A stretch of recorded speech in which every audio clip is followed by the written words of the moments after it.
Mga katrops, welcome back ulit kayo sa aking channel Sports React PH at ngayon na ay pag-uusapan natin ang naging mensahe ni Kevin Durant sa kanyang dating team na Golden State Warriors.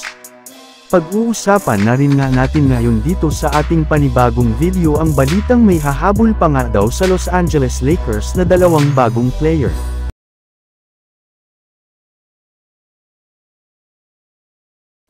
Sa unang pagkakataon nga mga katrops, sa nakalipas na 4 na taon simula 2019 ay sa wakas makakapaglaro na rin naman nga si Kevin Durant sa harap mismo ng mga Warriors fans sa kanilang magiging opening game bukas ng umaga.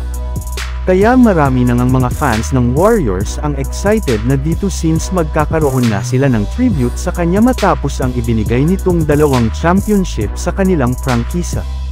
Maging si Kevin Durant nga ay umamin na rin naman sa isa sa kanyang mga interview na hindi na rin naman nga siya makapaghintay na makapaglarong muli sa harap ng mga Warriors fans since noon pa nga daw po ay alam na niya na suportado na siya ng mga ito.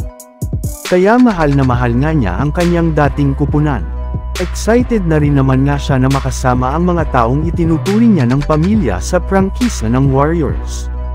Kaya magiging special nga ang magiging laro ng Golden State Warriors at Phoenix Suns sa opening game. Samantala pumunta naman tayo sa ating sunod na pag-uusapan ngayon sa balitang may hahabol pa nga daw sa Los Angeles Lakers na 2 bagong player.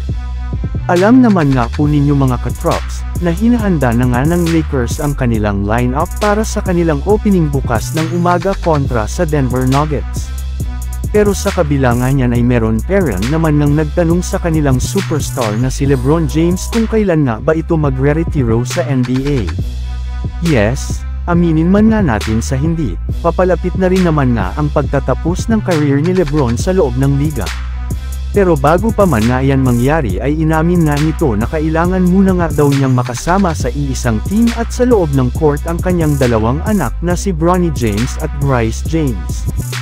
Yes, gagawin nga daw po ni LeBron James ang lahat ng kanyang makakaya upang makasama niya si Bronny at si Bryce sa Los Angeles Lakers.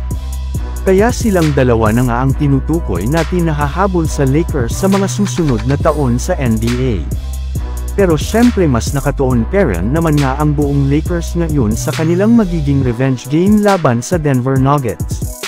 Sa katunayan, kahit man nga hindi dito maglalaro si Jarred Vanderbilt ay marami rin naman nga silang mga restback sa katauhan ng kanilang mga bagong player katulad ni Gabe Vincent at ang kanilang 2 bagong center na sina Christian Wood at Jackson Hayes na inaasahang makakatulong sa kanilang team upang makabawi sila sa ating defending champions matapos silang moalis nito ng nagdaang playoff sa Western Conference Finals.